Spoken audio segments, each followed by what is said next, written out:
Good morning. Last class demand ಬಗ್ಗೆ start ಮಾಡಿದ್ವಿ ಪಾಠನ. ಡಿಮ್ಯಾಂಡ್ ಅಂದ್ರೆ ಏನು? The quantity of a good that a consumer purchases in a market at a particular price at a particular time ಅಂತ ಗೊತ್ತಾಯಿತು, ಹೌದಲ್ವಾ? ಅನುಭೋಗಿ ಒಂದು ನಿರ್ದಿಷ್ಟ ಸಮಯದಲ್ಲಿ ನಿರ್ದಿಷ್ಟ ಬೆಲೆಯಲ್ಲಿ ಅನುಭೋಗಿಯೊಬ್ಬನು ಮಾರುಕಟ್ಟೆಯಲ್ಲಿ ಕೊಳ್ಳುವ ಸರಕೊಂದರ ಪ್ರಮಾಣವನ್ನು ಬೇಡಿಕೆ ಎನ್ನುತ್ತೇವೆ ಅಂತ ಗೊತ್ತು.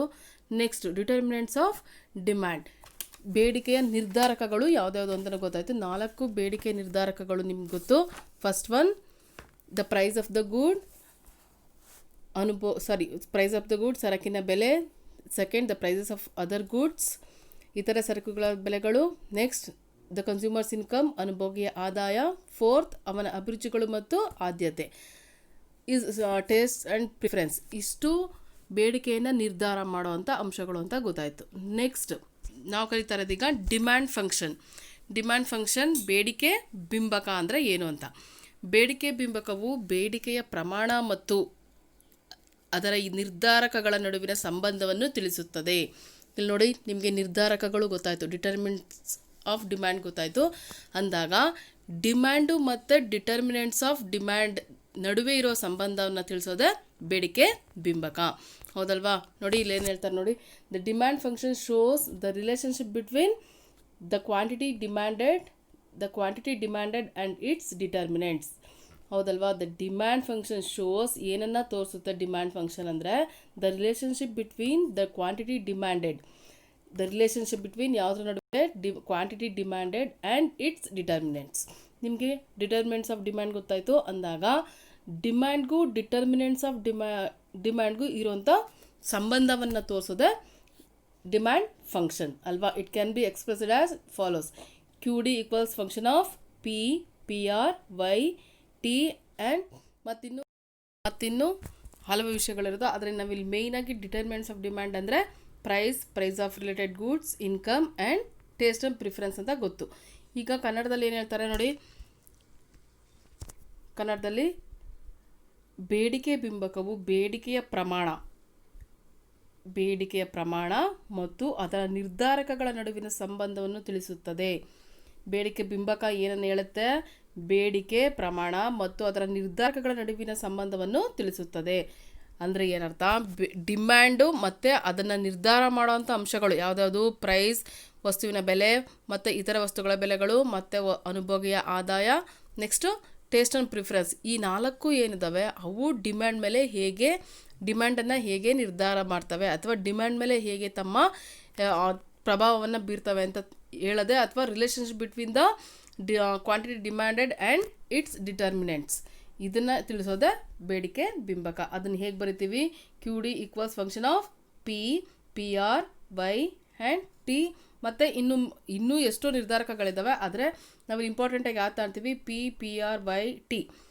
ಪಿ ಅಂದರೆ ಇಲ್ಲಿ ಕ್ಯೂ ಡಿ ಬೇಡಿಕೆ ಪ್ರಮಾಣವನ್ನು ಸೂಚಿಸುತ್ತದೆ ಅಲ್ವಾ? ನೋಡಿ, here Q D refers to the quantity demanded. Q D ಅಂದರೆ ಏನರ್ಥ? Quantity demanded. P refers to price. P ಅಂದರೆ price of a good. P R refers to prices of related goods. P R ಅಂದರೆ prices of related goods. Next, Y refers to income and income. Y ಅಂದರೆ income ಅಂತ. Next, T ಅಂದರೆ taste and preferences, ಹೌದಲ್ವಾ? ನಿಮಗೆ ಗೊತ್ತು P, P R, Y, T determinants of demand ಅಂತ ಗೊತ್ತು. ಇಲ್ಲಿ Q D equals function of P, P R, Y ಮತ್ತು ಟಿ ಇದೆ ಅಂದಾಗ ಈ ಏನು 4 ಅಂಶಗಳಿದ್ದಾವೆ ಇದು ನಿರ್ಧಾರ ಮಾಡುತ್ತೆ ಯಾವುದನ್ನ? ಕ್ವಾಂಟಿಟಿ ಡಿಮ್ಯಾಂಡೆಡ್, ಕ್ಯೂ ಡಿನ. ಹೇಗೆ ಅಂದರೆ ಇಲ್ಲಿ ನೋಡಿ, P is the independent variable ಅಲ್ವಾ? ನಿಮಗೆ ಗೊತ್ತು, ಮಾರ್ಕ್ಸ್ ಎಲ್ಲ ನಿಮ್ಗೆ ಗೊತ್ತಿರುತ್ತೆ. ಇವುಗಳಲ್ಲಿ ಪ್ರೈಸ್ಗೆ ಜಾಸ್ತಿ ಇಂಪಾರ್ಟೆನ್ಸ್ ಕೊಡ್ತೀವಿ. ಯಾಕೆಂದರೆ ಪ್ರೈಸ್ ನಿರ್ಧಾರ ಮಾಡುತ್ತೆ ಡಿಮ್ಯಾಂಡನ್ನು, ಅದರ ಎಫೆಕ್ಟ್ ಏನಾಗಿರುತ್ತೆ? ಜಾಸ್ತಿ ಇರುತ್ತೆ. Price is the prime determinants of demand ಅಂತ ಹೇಳ್ತಾರೆ. The demand function can be return as Q D equals function of P ಅಂತಲೇ ಹೇಳ್ಬಿಡ್ಬೋದು, ಹೌದಲ್ವಾ? ಈ ಎಲ್ಲ ಡಿಟರ್ಮಿನೆಂಟ್ಸ್ ಇದ್ರೂ ಪಿಗೆ ಇಂಪಾರ್ಟೆನ್ಸ್ ಕೊಡ್ತೀವಿ, ಯಾಕೆಂದರೆ ಪ್ರೈಸ್ ಅನ್ನೋದು ಇಂಪಾರ್ಟೆಂಟ್ ಆಗುತ್ತೆ ಡಿಮ್ಯಾಂಡಲ್ಲಿ. ಅದರಿಂದ ಈಗೂ ಬರಿಬೋದು ಯಾವ ರೀತಿ? Q D equals function of P ಅಂತ. Next price is the independent variable ಆಗಿರುತ್ತಲ್ವಾ? ನೋಡಿ, ಇಲ್ಲಿ ಕ್ಯೂ ಡಿ ಡಿಪೆಂಡೆಂಟ್ ವೇರಿಯೇಬಲ್, ಮತ್ತು ಈ ಕಡೆ ಏನಿದೆ ಇದೆಲ್ಲ P P R Y T ಇದೆಲ್ಲ ಏನಾಗಿರುತ್ತೆ ಇಂಡಿಪೆಂಡೆಂಟ್ ವೇರಿಯೇಬಲ್ಸ್. ಇದು ಕ್ಯೂ ಡಿ ಡಿಪೆಂಡೆಂಟ್ ವೇರಿಯೇಬಲ್ ಅಂತ ಹೇಳ್ತೀವಿ, ಕರೆಕ್ಟ್ ಅಲ್ವಾ? The quantity demanded depends on the price of the commodity. The quantity demanded depends on the price of the commodity ಅಂತ ಆದಾಗ ಏನಾಗುತ್ತೆ, price ಮೇಲೆ ಏನಾಗಿರುತ್ತೆ ಕ್ವಾಂಟಿಟಿ ಕ್ಯೂ ಡಿ ಏನಾಗಿರುತ್ತೆ ಡಿಪೆಂಡ್ ಆಗಿರುತ್ತೆ ಅಂದಾಗ ಕ್ಯೂ ಡಿ ಏನಾಗಿರುತ್ತೆ ಕ್ಯೂ ಡಿ ಅಲ್ಲ ಕ್ಯೂ ಡಿ ಏನಾಗಿರುತ್ತೆ ಕ್ವಾಂಟಿಟಿ ಡಿಮ್ಯಾಂಡೆಡ್ ಏನಾಗಿರುತ್ತೆ ಡಿಪೆಂಡೆಂಟ್ ವೇರಿಯೇಬಲ್ ಆಗಿರುತ್ತೆ ಇದು. ನೆಕ್ಸ್ಟ್ ಇವೆಲ್ಲ ಏನಾಗಿರುತ್ತೆ ಇಂಡಿಪೆಂಡೆಂಟ್ ವೇರಿಯೇಬಲ್ಸ್ ಆಗಿ ಇರೋದು ಗೊತ್ತು ನಿಮಗೆ. ಕನ್ನಡದಲ್ಲಿ ಏನು ಹೇಳ್ತಾರೆ ನೋಡಿ, ಬೇಡಿಕೆಯ ಪ್ರಮಾಣವು ಬೆಲೆಯೊಂದಿಗೆ ಸಂಬಂಧವನ್ನು ಹೊಂದಿದೆ ಎಂದು ತಿಳಿಸುತ್ತದೆ, ಕರೆಕ್ಟಾ? ಮತ್ತೊಂದು ರೀತಿಯಲ್ಲಿ ಹೇಳುವುದಾದರೆ ಸರಕೊಂದರ ಬೇಡಿಕೆಯ ಪ್ರಮಾಣವು ಅದರ ಬೆಲೆಯ ಮೇಲೆ ಅವಲಂಬಿತವಾಗಿದೆ. ಫಸ್ಟ್ ನಮಗೆ ಎಷ್ಟೊಂದು ಡಿಟರ್ಮಿನೆಂಟ್ಸ್ ಇದ್ರೂ ನಾವು ಇಂಪಾರ್ಟೆನ್ಸ್ ಕೊಡೋದು ಅದಕ್ಕೆ ಪ್ರೈಸ್ಗೆ. ಫಸ್ಟ್ ನಮಗೆ ಅನ್ಸೋದೇ ಪ್ರೈಸ್ ಜಾಸ್ತಿ ಇತ್ತಾ ಡಿಮ್ಯಾಂಡ್ ಏನಾಗುತ್ತೆ ಕಡಿಮೆ ಆಗುತ್ತೆ, ಪ್ರೈಸ್ ಕಡಿಮೆ ಇತ್ತಾ ಡಿಮ್ಯಾಂಡ್ ಏನಾಗುತ್ತೆ ಜಾಸ್ತಿ ಆಗುತ್ತೆ. ಪ್ರತಿಯೊಂದಕ್ಕೂ ಏನಾಗಿರುತ್ತೆ ಡಿಮ್ಯಾಂಡಲ್ಲಿ ಪ್ರೈಸ್ ಮೊದಲನೇದಾಗಿರುತ್ತೆ. ಇಲ್ಲಿ ಪಿ ಯು ಸ್ವತಂತ್ರ ಚಲಕವಾಗಿದೆ ಮತ್ತು ಬೇಡಿಕೆ ಪ್ರಮಾಣವು ಅವುಗಳ ಅವಲಂಬಿತ ಚಲಕವಾಗಿದೆ ಅಂತ ಹೇಳ್ತೀವಿ. ಇಲ್ಲಿ P independent variable, Q D dependent variable, ಇವುಗಳ ಮೇಲೆ ತಾನೇ ಇದು ಡಿಪೆಂಡ್ ಆಗಿರೋದು. ಆದ್ದರಿಂದ ಇದು ಡಿಪೆಂಡೆಂಟ್ ವೇರಿಯೇಬಲ್, ಇವೆಲ್ಲ independent variable. Price independent variable ಆಗಿರುತ್ತೆ. ನೆಕ್ಸ್ಟ್ ಅದನ್ನು ಇನ್ನೂ ಒಂದು ರೀತಿ ಬರಿಬೋದು, ಅದು ಬಿಂಬಕವನ್ನು ಒಂದು ಸಮೀಕರಣದ ಈಕ್ವೇಷನ್ ಮೂಲಕ ಬರೆಯೋದಾದರೆ ಹೇಗೆ ಬರೆಯೋದು ಅಂತ ನೋಡೋಣ. ಬೇಡಿಕೆ ಬಿಂಬಕವನ್ನು ಸಮೀಕರಣದ ರೂಪದಲ್ಲಿ ಹೇಗೆ ಬರಿತೀವಿ, Q D equals A minus B P ಅಲ್ವಾ? ನೋಡಿ ಇಂಗ್ಲೀಷಲ್ಲಿ ಸೇಮ್ ಅಂದರೆ ಮ್ಯಾಥ್ಸಲ್ಲಿ ಸೇಮ್ ಇರುತ್ತೆ. Q D equals A minus B P. The functional relationship is exact when it is written in the form of an equation ಅಂದಾಗ ನೋಡಿ ಯಾವ ರೀತಿ Q D equals A minus B into B P ಅಲ್ವಾ? Next ಈಗ equation Q D equals A minus B P ಆಯಿತು. Next Q D ಅಂದ್ರೇನು, A ಅಂದ್ರೇನು, B P ಅಂದ್ರೇನು? Q D is quantity demanded, P is price of the good, A and B are constant ಅಂತ ಹೇಳ್ತಾರೆ. Constant ಅಂತ ಹೇಳೋದಲ್ಲ, A and B are constants. This is a linear demand function. ಇಲ್ಲೇನಾಗಿರುತ್ತೆ, A denotes the maximum limit of the function and B denotes the slope of the function ಆಗಿರುತ್ತೆ. A denotes the maximum limit of the function. Next minus B ಅಂದರೆ slope of the function ಆಗಿರುತ್ತೆ. ಅದು ಹೇಗೆ ಅಂತ ಹೇಳ್ತೀನಿ. Next the demand function generally as a negative slope ಇರುತ್ತೆ, ಯಾಕೆಂದರೆ minus B P ಅಂತ ಹೇಳ್ತಿರೋದಲ್ವಾ. ಮೈನಸ್ ಅಂದಾಗ ಏನಾಗಿರುತ್ತೆ ಅಲ್ಲಿ ನೆಗೆಟಿವ್ ಅಂತಲೇ ಇರುತ್ತೆ. Function generally has a negative slope ಇರುತ್ತಲ್ಲಿ. Negative sign denotes the inverse relationship between changes in the price and changes in demand ಅಲ್ವಾ. ಇನ್ವರ್ಸ್ ರಿಲೇಷನ್ಶಿಪ್ ಇರುತ್ತೆ ಯಾವುದಕ್ಕೆ, ಪ್ರೈಸ್ ಮತ್ತು ಡಿಮ್ಯಾಂಡ್ಗೆ ಅಲ್ವಾ. ಪ್ರೈಸ್ ಜಾಸ್ತಿ ಆದರೆ ಡಿಮ್ಯಾಂಡ್ ಏನಾಗುತ್ತೆ ಕಡಿಮೆ ಆಗುತ್ತೆ, ಪ್ರೈಸ್ ಕಡಿಮೆ ಆದರೆ ಡಿಮ್ಯಾಂಡ್ ಏನಾಗುತ್ತೆ ಜಾಸ್ತಿ ಆಗುತ್ತೆ. ಈ ರೀತಿ ಇನ್ವರ್ಸ್ ರಿಲೇಷನ್ಶಿಪ್ ಇರುತ್ತೆ ಯಾವುದ್ರ ಮಧ್ಯೆ, ಪ್ರೈಸ್ ಆ್ಯಂಡ್ ಡಿಮ್ಯಾಂಡ್ ಮಧ್ಯೆ, ಹೌದಲ್ವಾ. Next in order to get the value of the variables the function has to be expressed in the specific form. ಈ ರೀತಿ ನಾವು ಬರಿಬೋದು. ಎಕ್ಸಾಂಪಲ್ ಯಾವ ರೀತಿ ಅಂದರೆ Q D equals 20 minus 2p, Q D equals 20 minus 2p. Same ಕನ್ನಡದಲ್ಲಿ ಇಲ್ಲಿ 20 ಸ್ಥಿರಾಂಕ ಬೇಡಿಕೆ ಬಿಂಬಕದ ಪ್ರಮಾಣಿತ ರೂಪವಾಗಿದೆ ಯಾವುದು, Q D equals A minus B P. P ಸರಕಿನ ಬೆಲೆಯಾಗಿದೆ ಮತ್ತು ಕ್ಯೂ ಡಿ ಬೇಡಿಕೆಯ ಪ್ರಮಾಣವಾಗಿದೆ ಅಲ್ವಾ. ಎ ಮತ್ತು ಬಿ ಸ್ಥಿರಾಂಕಗಳಾಗಿರ್ತವೆ. ಇದು ಒಂದು ಸರಳ ರೇಖಾ ಬಿಂಬಕ ಅಂತ ಗೊತ್ತು. ಇಲ್ಲಿ ಎ ಬಿಂಬಕದ ಗರಿಷ್ಠ ಮಿತಿಯನ್ನು ಸೂಚಿಸುತ್ತದೆ ಮತ್ತು ಮೈನಸ್ ಬಿ ಯು ಬಿಂಬಕದ ಇಳಿಜಾರನ್ನು, ಸ್ಲೋಪ್ ಆಫ್ ದ ಫಂಕ್ಷನನ್ನು ತೋರಿಸಿದೆ. ಇದು ಅರ್ಥ ಆಗುತ್ತೆ. ನೆಕ್ಸ್ಟ್ ನಿಮಗೆ ಕಂಟಿನ್ಯೂ ಮಾಡಿದಾಗ ಸಾಮಾನ್ಯವಾಗಿ ಬೇಡಿಕೆ ಬಿಂಬಕವು ಋಣಾತ್ಮಕ ಇಳಿಜಾರನ್ನು, ನೆಗೆಟಿವ್ ಸ್ಲೋಪನ್ನು ಹೊಂದಿರುತ್ತೆ. ಯಾಕೆಂದರೆ ಬೆಲೆಯಲ್ಲಿ ಬದಲಾವಣೆ ಮತ್ತು ಬೇಡಿಕೆಯಲ್ಲಿನ ಬದಲಾವಣೆಯ ನಡುವಿನ ವಿರುದ್ಧ ಸಂಬಂಧ ಇದನ್ನು ಸೂಚಿಸುತ್ತದೆ. ಸಲಕಗಳ ಮೌಲ್ಯವನ್ನು ಪಡೆಯುವ ಸಲುವಾಗಿ ಬಿಂಬಕವನ್ನು ಒಂದು ನಿರ್ದಿಷ್ಟ ರೂಪದಲ್ಲಿ ವ್ಯಕ್ತಪಡಿಸಬಹುದು. ಯಾವ ರೀತಿ ಅಂದರೆ Q D equals 20 minus 2p. Example ಹೇಳ್ತಿದ್ದೆ ನೋಡಿ ಯಾವ ರೀತಿ. Q D equals 20 minus 2p. ಇಲ್ಲಿ 20 ಸ್ಥಿರಾಂಕ ಆಗಿದೆ, ಕಾನ್ಸ್ಟೆಂಟ್ ಆಗಿದೆ ಅಲ್ವಾ. 20 ಚೇಂಜ್ ಆಗಲ್ಲ, ಅದು ಕಾನ್ಸ್ಟೆಂಟ್ ಇರುತ್ತೆ. ಇದು ಬಿಂಬಕದ ಗರಿಷ್ಠ ಮಿತಿಯನ್ನು ಸೂಚಿಸುತ್ತದೆ. ಅಂದರೆ ಬೆಲೆಯು ಶೂನ್ಯವಾಗಿದ್ದಾಗಲೂ, ಪ್ರೈಸ್ 0 ಇದ್ದಾಗಲೂ ಕ್ವಾಂಟಿಟಿ ಡಿಮ್ಯಾಂಡ್ ಇದು ಎಷ್ಟಾಗಿರುತ್ತೆ, ಬೇಡಿಕೆಯು 20 ಇರುತ್ತೆ ಅಂತ ಅರ್ಥ. ಕಾನ್ಸ್ಟೆಂಟ್ ಅಂದರೆ 20, ಇದು ಪ್ರೈಸ್ 0 ಇದ್ರೂ ಡಿಮ್ಯಾಂಡ್ ಎಷ್ಟಿದೆ 20 ಇರುತ್ತೆ ಅಂತ ಹೇಳ್ತಾರೆ. ಇದು ಬೇಡಿಕೆ ರೇಖೆಯ OX ಅಕ್ಷವನ್ನು ಛೇದಿಸುವ ಬಿಂದುವಾಗಿದೆ ಅಲ್ವಾ. ನೆಕ್ಸ್ಟು -2 ಬೇಡಿಕೆ ರೇಖೆಯ ಇಳಿಜಾರನ್ನು ಸೂಚಿಸುತ್ತದೆ. ಅಂದರೆ ಬೆಲೆಯು 1 ಘಟಕದಷ್ಟು ಬದಲಾವಣೆ ಆದರೆ ಅದು ಬೇಡಿಕೆಯು -2 ಘಟಕಗಳಷ್ಟು ಬದಲಾಗುತ್ತದೆ ಅಂತ ಹೇಳ್ತಾರೆ ಅಲ್ವಾ. ಈಗ 1 ಯೂನಿಟ್ ಅಷ್ಟು ಏನಾದರೂ ಡಿಮ್ಯಾಂಡ್ ಚೇಂಜ್ ಆಯಿತು, ಪ್ರೈಸ್ ಚೇಂಜ್ ಆಯಿತು ಅಂದರೆ ಡಿಮ್ಯಾಂಡ್ ಏನಾಗುತ್ತೆ -2 ಅಷ್ಟು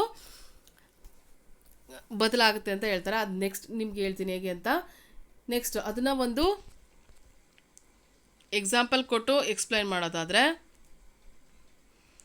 ನೋಡಿ, ಇಲ್ಲಿ QD = 20 - 2P ಇದೆ. ನೆಕ್ಸ್ಟ್ ಅದನ್ನು ಪ್ರೈಸನ್ನು ಕೊಟ್ಟಾಗ 2 × P ಇದೆ ಅಲ್ವ, ಅಲ್ಲಿ P ಅಂದರೆ ಪ್ರೈಸನ್ನು ಕೊಟ್ಟಾಗ ಯಾವ ರೀತಿ ಚೇಂಜಸ್ ಆಗುತ್ತೆ ಅಂತ ನೋಡೋಣ.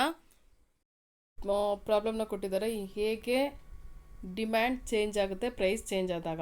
ಎರಡು ಇನ್ವರ್ಸ್ ರಿಲೇಷನ್ಶಿಪ್ಪನ್ನು ಹೊಂದಿರೋದು ಯಾವುದು, ಪ್ರೈಸ್ ಮತ್ತು ಡಿಮ್ಯಾಂಡ್. ಪ್ರೈಸ್ ಜಾಸ್ತಿ ಆದರೆ ಡಿಮ್ಯಾಂಡ್ ಕಡಿಮೆ ಆಗುತ್ತೆ, ಪ್ರೈಸ್ ಕಡಿಮೆ ಆದರೆ ಡಿಮ್ಯಾಂಡ್ ಏನಾಗುತ್ತೆ ಜಾಸ್ತಿ ಆಗುತ್ತೆ. ಇಲ್ಲಿ ಒಂದು ಎಕ್ಸಾಂಪಲ್ ಕೊಟ್ಟು ಹೇಳ್ತಿರೋದು ಏನಂದರೆ, ಡಿಫ್ರೆಂಟ್ ಟೈಮಲ್ಲಿ ಪ್ರೈಸ್ಗಳು ಚೇಂಜ್ ಆದಾಗ ಕನ್ಸ್ಯೂಮರ್ ಎಷ್ಟನ್ನು ಪರ್ಚೇಸ್ ಮಾಡ್ತಾರೆ, ಎಷ್ಟು ಕ್ವಾಂಟಿಟಿಯನ್ನು ಪರ್ಚೇಸ್ ಮಾಡ್ತಾನೆ ಅಲ್ವಾ. ನಮಗೆ ಗೊತ್ತಿಲ್ಲ QD = ಡಿಮ್ಯಾಂಡ್ ಈಕ್ವೇಷನ್. ಸಪೋಸ್ ಇಲ್ಲಿ ಏನಾಗಿರುತ್ತೆ, QD = 20 - 2P ಆಗಿರೋ ಇದು ಚೇಂಜ್ ಆಗ್ಬೋದು. ಆದರೆ ಇಲ್ಲಿ ಹೇಳ್ತಾ ಇರೋದು ಇವಾಗ 20 - 2P ಇದ್ದಾಗ ಮತ್ತು ಪ್ರೈಸ್ ಚೇಂಜಸ್ ಆದಾಗ ಯಾವ ರೀತಿ ಡಿಮ್ಯಾಂಡ್ ಚೇಂಜ್ ಆಗುತ್ತೆ ಅನ್ನೋದನ್ನು ತೋರಿಸ್ತಾರೆ ನೋಡಿ. The demand equation QD = 20 - 2P represents a market situation for a good. ಇಲ್ಲೇನಾಗಿದೆ 20 - 2P ಇದೆ. P ಎಷ್ಟು ಅಂತ ಹೇಳಿಲ್ಲ. P ಚೇಂಜ್ ಆದರೆ ಯಾವ ರೀತಿ ಚೇಂಜ್ ಆದರೆ 4 ರೂಪೀಸ್ ಆಗ್ಬೋದು, 5, 6, 7 ಮತ್ತು 8 ರೂಪೀಸ್ ಆದಾಗ ಡಿಮ್ಯಾಂಡ್ ಯಾವ ರೀತಿ ಚೇಂಜ್ ಆಗುತ್ತೆ. ಇದನ್ನು ಹೇಗೆ ಮಾಡೋದು, ದ ಈಕ್ವೇಷನ್ ಏನು ಹೇಳ್ತಾ ಇದೆ, QD = 20 - 2P ಅಂತ ಹೇಳ್ತಾ ಇದೆ. Linear demand equation is QD = 20 - 2P ಅಂದಾಗ ವೆನ್ ಪ್ರೈಸ್ ಈಸ್ 4, P ಅಂದರೆ ಪ್ರೈಸ್. ಕನ್ನಡದಲ್ಲೂ ಸೇಮ್ ಹಂಗೆ ಅಲ್ವಾ. ವೆನ್ P ಅಂದರೆ ಪ್ರೈಸ್ ಬೆಲೆ 4 ರೂಪಾಯಿ ಇದ್ದಾಗ P ಈಸ್ 4 ರೂಪೀಸ್. QD = ಹೇಗೆ ಮಾಡೋದು, QD = 20 - 2 ಇದೆ. QD 20 - 2P ಇದೆ ಅಲ್ವಾ. 20 - 2 × 4, P ಎಷ್ಟಿದೆ 4 ಇದೆ ಅಂದಾಗ 4 ಇಲ್ಲಿ ಬರ್ತಿದ್ದೀರಾ. ನೆಕ್ಸ್ಟು QD = 20 - 8, 4 2s 8 ಈಕ್ವಲ್ಸ್ ಎಷ್ಟಾಯಿತು, 20 - 8 ಅಂದರೆ 12 ರೂಪೀಸ್, 12 ಆಯಿತು. 12 ಅಂದರೆ ಕ್ವಾಂಟಿಟಿ ಡಿಮ್ಯಾಂಡೆಡ್ ಎಷ್ಟಾಯಿತು, 12 ಆಯಿತು ಅಲ್ವಾ. ನೆಕ್ಸ್ಟು 4 ರೂಪೀಸ್ ಇದ್ದಾಗ ಇದು ಏನರ್ಥ, 4 ರೂಪೀಸ್ ಇದ್ದಾಗ ಎಕ್ಸಾಂಪಲ್ ಹೇಳ್ತಿರೋದು ಟೊಮೆಟೊ ಎಕ್ಸಾಂಪಲ್. ಟೊಮೆಟೊ ಪ್ರೈಸ್ ಬಂದು 4 ರೂಪೀಸ್ ಇದ್ದಾಗ ಡಿಮ್ಯಾಂಡ್ ಎಷ್ಟಿದೆ ಅಂತ 12 kg ಅಷ್ಟು ಡಿಮ್ಯಾಂಡ್ ಇದೆ ಅಂತ ಅರ್ಥ ಅಲ್ವಾ. ಇಲ್ಲೊಂದು ಟೇಬಲ್ ಕಾಣಿಸ್ತಾ ಇದೆ ನೋಡಿ, ಇಂಡಿವಿಜುವಲ್ ಡಿಮ್ಯಾಂಡ್ ಶೆಡ್ಯೂಲ್ ಇಲ್ಲಿದೆ.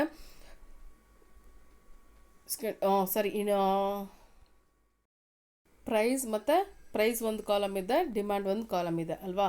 ಇದು ಪ್ರೈಸ್ 4 ರೂಪೀಸ್ ಇದ್ದಾಗ ಡಿಮ್ಯಾಂಡ್ ಎಷ್ಟಿದೆ 12 ರೂಪೀಸ್ ಅಂತ ಹೇಳ್ತಾ ಇದ್ದಾರೆ, ಕರೆಕ್ಟಾ. Next when P is 5, price 5 rupees ಆದರೆ ಬೆಲೆ 5 ರೂಪಾಯಿ ಆದರೆ QD ಎಷ್ಟಾಗುತ್ತೆ, ಕ್ವಾಂಟಿಟಿ ಡಿಮ್ಯಾಂಡೆಡ್ ಎಷ್ಟಾಗುತ್ತೆ ನೋಡಿ. ಸೇಮ್ 20 - 2 × 5, P ಎಷ್ಟಾಯಿತು 5 ರೂಪೀಸ್ ಆಯಿತು ಅಂದಾಗ 20 - 5 × 2 10, 5 2s 10 ಈಕ್ವಲ್ಸ್ ಎಷ್ಟಾಯಿತು, 20 - 10 ಅಂದರೆ 10 ಆಯಿತು ಅಂದಾಗ ಇಲ್ಲಿ ನೋಡಿ 5 ರೂಪೀಸ್ ಇದ್ದಾಗ ಟೊಮೆಟೊ ಪ್ರೈಸ್ ಬಂದು 5 ರೂಪೀಸ್ ಆದರೆ ಡಿಮ್ಯಾಂಡ್ ಎಷ್ಟಾಯಿತು ಟೊಮೆಟೊಗೆ 10 kg ಅಷ್ಟು ಆಯಿತು, ಹೌದಲ್ವಾ. ನೆಕ್ಸ್ಟು ಸೇಮ್ ಪ್ರೈಸ್ 6 ರೂಪೀಸ್ ಆದರೆ ಏನಾಗುತ್ತೆ ನೋಡಿ, 20 - 2 × ಪ್ರೈಸ್ ಅಷ್ಟು 6 ಅಂದಾಗ 20 - 12, 6 × 2 12 ಆಯಿತು. 12 ಆದಾಗ ನೆಕ್ಸ್ಟ್ ಏನಾಯಿತು 8 ಬಂತು. 8 ಅಂದರೆ 20 - 12 ಅಂದರೆ 8. ಪ್ರೈಸ್ 6 ರೂಪೀಸ್ ಇದ್ದಾಗ ಕ್ವಾಂಟಿಟಿ ಡಿಮ್ಯಾಂಡೆಡ್ ಎಷ್ಟಾಯಿತು, ಡಿಮ್ಯಾಂಡ್ ಎಷ್ಟಾಯಿತು 8 kg ಅಷ್ಟಾಯಿತು. ಇಲ್ಲಿ ಏನಾಗ್ತಾ ಇದೆ, ಏನು ಗಮನಿಸ್ಬೇಕು ನೀವು ಅಂದರೆ ಪ್ರೈಸ್ ಜಾಸ್ತಿ ಆಗ್ತಾ ಇದ್ದಾಗ ಏನಾಯಿತು 4 5 6 7 8 ಅಂತ ಇದ್ದಾಗ ಡಿಮ್ಯಾಂಡ್ ಎಷ್ಟಾಗ್ತಾ ಇದೆ ನೋಡಿ, 12 10 8 6 4 ಅಂದರೆ ಕಡಿಮೆ ಆಗ್ತಾ ಇದೆ ಅಲ್ವಾ. ಏನು ಹೇಳ್ತಾ ಇರೋದು ಇಲ್ಲಿ, ಪ್ರೈಸ್ ಜಾಸ್ತಿ ಆಗ್ತಾ ಹೋದರೆ ಏನಾಗುತ್ತೆ, ಡಿಮ್ಯಾಂಡು ಕಡಿಮೆ ಆಗ್ತಾ ಹೋಗುತ್ತೆ ಅಲ್ವಾ. Next same 7 rupees, price 7 rupees ಆದರೆ 20 - 2 × 7, 20 - 7 ಇಂಟು 2 14 ಅಥವಾ 2 ಇಂಟು 7 14 ಈಕ್ವಲ್ಸ್ ಎಷ್ಟಾಯಿತು 20 ಮೈನಸ್ 14 ಅಂದರೆ 6 ಆಗುತ್ತೆ. 6 kg ಆಯಿತು. ನೆಕ್ಸ್ಟ್ ಸೇಮ್ ಪ್ರೈಸ್ 8 ಆದರೆ 8 ಇದೆ ನೋಡಿ, 20 ಮೈನಸ್ 2 ಇಂಟು 8 ಅಂದಾಗ 8 2 16 ಆಯಿತು. 20 ಮೈನಸ್ 16 ಅಂದರೆ 4 ಈಕ್ವಲ್ಸ್ 4 ಆಯಿತು ಅಂದಾಗ ನೋಡಿ ಇಲ್ಲಿ 8 ಇದ್ದಾಗ 4 kg ಎಷ್ಟಾಗುತ್ತೆ ಅಂದರೆ ಏನರ್ಥ, ಪ್ರೈಸ್ ಜಾಸ್ತಿ ಆಗ್ತಾ ಹೋದಂಗೆ ಡಿಮ್ಯಾಂಡ್ ಏನಾಗುತ್ತೆ, ಕಡಿಮೆ ಆಗ್ತಾ ಹೋಗುತ್ತೆ. ಇದೇ ಇನ್ವರ್ಸ್ ರಿಲೇಶನ್ಶಿಪ್ ತೋರಿಸ್ತಾ ಇರೋದು. ಪ್ರೈಸ್ ಜಾಸ್ತಿ ಆದರೆ ಡಿಮ್ಯಾಂಡ್ ಏನಾಗುತ್ತೆ, ಕಡಿಮೆ ಆಗುತ್ತೆ. ನೀವೊಂದು ಕೆಲಸ ಮಾಡಬೇಕು, ಈ ಟೇಬಲ್ನ ಮತ್ತು ಏನು ಕಾಣಿಸ್ತಾ ಇದೆ ಈಕ್ವೇಷನ್ಗೆ ಈ ಲೆಕ್ಕಗಳು ಇದೇನಿದೆ ಇದನ್ನೆಲ್ಲ ನೀವು ಬರೆದಿಟ್ಕೊಳ್ಳಿ. ನೆಕ್ಸ್ಟ್ ಬರೆದಿರಬೇಕು. ನೆಕ್ಸ್ಟು ಇದಕ್ಕೆ ಸರಿಯಾಗಿ ಡಯಾಗ್ರಾಮ್ ಬರಿತೀನಿ ನೆಕ್ಸ್ಟ್ ಕ್ಲಾಸಲ್ಲಿ. ಇದನ್ನು ನೀವು ಬರೆದ್ಬಿಟ್ಟು ಸೆಂಡ್ ಮಾಡಿ. ಇದ್ರ ಬಗ್ಗೆ ಕ್ವಶನ್ಸ್ ತುಂಬ ಇದ್ದಾವೆ, ತುಂಬ ಅಂದರೆ 2 ಮಾರ್ಕ್ಸಿನ ಕ್ವಶನ್ ಇದೆ. ಮತ್ತು ಇನ್ನೂ ಇದಕ್ಕೆ ಸಂಬಂಧಪಟ್ಟಂಗೆ ಒಂದು 3-4 ಕ್ವಶನ್ ಇದೆ. ಯಾವುದು ಅಂತ ಆ ಕ್ವಶನ್ಸ್ ಹೇಳ್ತೀನಿ. ಇವಾಗ ಇಷ್ಟು ಕಲಿತು ಈಸಿ. ನೀವೇ ಬೇಕಾದ್ರೆ ನೆಕ್ಸ್ಟ್ ಇದನ್ನು ಕಂಟಿನ್ಯೂ ಮಾಡ್ಬೋದು. ಹೇಗೆ 9 ರೂಪೀಸ್ 10 ರೂಪೀಸ್ 12 ಮತ್ತು 12 ಆಗೋವರೆಗೂ ನೀವು ಇದನ್ನು ಬರೆದು ಕಳಿಸಿ ಆಯಿತಾ. ಇಲ್ಲೇನಾಗಿದೆ 8 ರೂಪೀಸ್ವರೆಗೂ ಇದೆ. ನೀವೇನು ಮಾಡಬೇಕು 12 ರೂಪೀಸ್ವರೆಗೂ ಬರೆದು ಟೇಬಲನ್ನು ರೆಡಿ ಮಾಡಿ.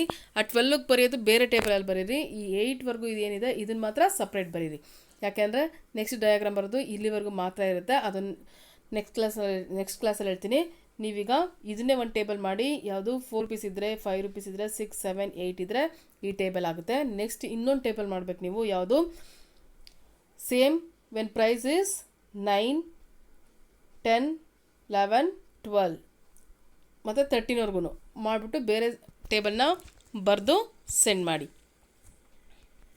ಅರ್ಥ ಆಗ್ತಿಲ್ಲ ಅಂತ ಅನಿಸಿದ್ರೂ ಭಯ ಬೇಡ. ನೆಕ್ಸ್ಟ್ ಇದನ್ನು ಮತ್ತೆ ಹೇಳ್ಕೊಡ್ತೀನಿ.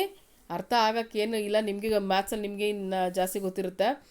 ಏನಿಲ್ಲ, ಸಿಂಪಲ್ ಆಗಿದೆ. ಇದನ್ನು 13 ರೂಪೀಸ್ವರೆಗೂ ಏನು ಮಾಡಬೇಕು ನೀವು ಬರೆದು ಟೇಬಲ್ನ ಬರೆದು ಸೆಂಡ್ ಮಾಡಿ.